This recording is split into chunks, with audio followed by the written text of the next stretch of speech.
Pan పరాగులేసేవాడికి ఏం తెలుసు ప్రజాస్వామ్య విలువ? గుట్కాలు జరదాలు నవలేవాడికి ఏం తెలుసు జర్నలిస్ట్ అంటే ఏమిటో? క్యాసినోల పేరట ప్రజాధనాన్ని లూటీ చేసి జూదాలాడే నీలాంటి జూదలకి ఏం తెలుసు సమాజం అంటే ఏంటో? సమాజాన్ని దోచుకోవటం ఇది ఒకటే తెలుసు. అసలు మీ గుడివాడ రోడ్లు ఎలా ఉంటాయో తెలుసా మీకు? ఎన్ని గుంతలు పడి ఉంటాయో తెలుసా నీకు? తెలియదు. ఏదో 4 చోట్ల మంచి రోడ్లు వేసి ఇదే బాగుంటుంది అనుకుంటాం. ఆడు సన్నాసి ఈడు సన్నాసి అని తిడతమే నీ యొక్క పని. ముందు మీ గుడివాడ పరిస్థితి ఎలా ఉందో చూసుకో. అక్కడ రోడ్లు ఎలా ఉన్నాయో చూసుకో. అక్కడ ప్రజలు ఎలా ఉన్నాయో చూసుకో. అర్థమవుతుందా?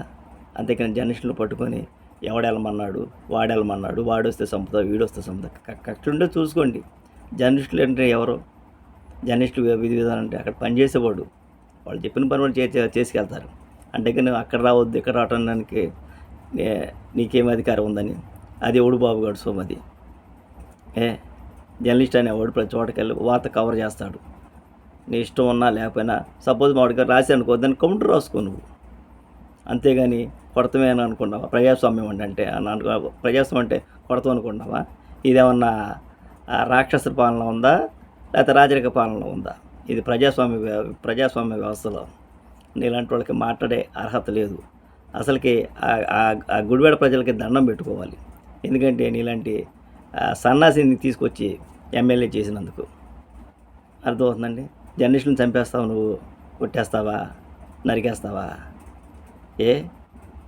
చెప్పు, ఎంతవరకు నీ అహంకారం ఉంటుంది, ఎంతవరకు నువ్వు ఉంటుందో? అవునులే, సమాజాన్ని దోచుకునేవాడికి క్యాసినోల పేరిట అక్కడ జోదం ఏర్పాటు చేసి, కోడిపందాలు ఏర్పాటు చేసి, ప్యాకెట్లు ఏర్పాటు చేసినోడికి నీకెక్కడ? మీకు చెప్పడం కూడా దండగా అవుతుంది. కాబట్టి మిస్టర్ మై డియర్ నాని, ఇప్పుడు నీకు సీట్ ఉంటుందో లేదో నువ్వు చూసుకో. ఈసారి సీట్ ఇచ్చినాక నీకు గెలవన్న విషయం జగన్మోహన్ రెడ్డికి తెలిసి ఇన్ని నెలలు ఇంత టైం తీసుకొని మీకు సీటు కూడా కన్ఫర్మ్ చేయలేదు. మిస్టర్ నాని, అర్థమైందా? ఒళ్ళు మసలుకో, జాగ్రత్తగా పెట్టుకో, లేకపోతే పెద్దవాడు వస్తే తగిన బుద్ధి చెబుతాం.